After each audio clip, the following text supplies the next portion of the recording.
చెప్తాడు super 6 super hit అని. ఇది ఎన్నిసార్లు అయినా కూడా ఎంత సౌండ్గా చెప్తాడో అబద్ధాన్ని. నేను సూటిగా చంద్రబాబు నాయుడు అడుగుతున్నా, మీరు సూపర్ 6 అన్నారు. ఆ సూపర్ 6లో మొదటిది ఏంటి? ప్రతి నిరుద్యోగికి ఉద్యోగం ఇస్తాము, లేదా 3000 నిరుద్యోగ భృతి ఇస్తామన్నారు. ఈరోజు 19 నెలలకి ఎంత అయింది? దాదాపుగా 45,000 రూపాయలు ఒక్కొక్క నిరుద్యోగికి మీరు ఇవ్వాలి. వాళ్ళకి పంగనామాలు పెట్టినట్టే కదా. మరి సూపర్ 6లో ఫస్ట్ ఇదే సూపర్ ఫ్లాప్, మరి ఎట్లా సూపర్ హిట్ అని మీరు చెప్తారు? ఇక రెండోది 2 కోట్ల మంది మహిళలకి ఆడబిడ్డ నిధి.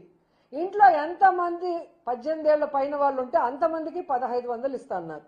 దీని ప్రకారం చూస్తే ఒక్కొక్కరికి 27,000 రూపాయలని ఇప్పటికే మీరు యగనామం పెట్టారు. మరి ఎలా సూపర్ 6 సూపర్ హిట్ అని మీరు చెప్పుకుంటారు? సిగ్గు లేకుండా నాకు చెప్పాలి. ఇక మూడోది ప్రతి పిల్లాడి తల్లికి వందనం 17,000 యగనామం పెట్టారు.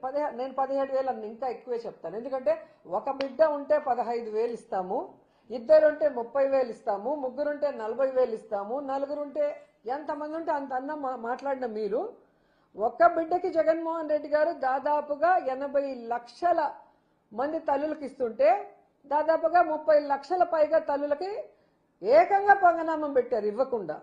ఇచ్చిన 50 లక్షల మంది తల్లుల్లో ఒక బిడ్డకు గాను ఒకరికి 7,000, ఒకరికి 8,000, ఒకరికి 10,000 అందరికీ యగనామాలు కోతలే పెట్టారు. మరి ఎలా సూపర్ 6లో సూపర్ హిట్ అని చెప్తారు? 3 సూపర్ ఫ్లాప్. ఇక నాలుగోది రైతుకి ఏడాదికి 20,000 రైతు భరోసా ఇస్తాను.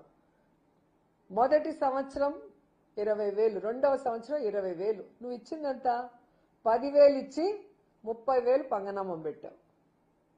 అవునా కాదా? అలాగే మీరు ఇంతకుముందు చెప్పిన ఆడబిడ్డ అనేది ఫస్ట్ ఇయర్ అయితే మొత్తానికి 80 లక్షల మంది తల్లులకి పంగనామం పెట్టావు. 3-4 బిడ్డలకు కాదు, ఒక బిడ్డకే నువ్వు పంగనామం పెట్టావు. మరి ఏ విధంగా సూపర్ హిట్ చెప్తావు నాకు అర్థం కాదు.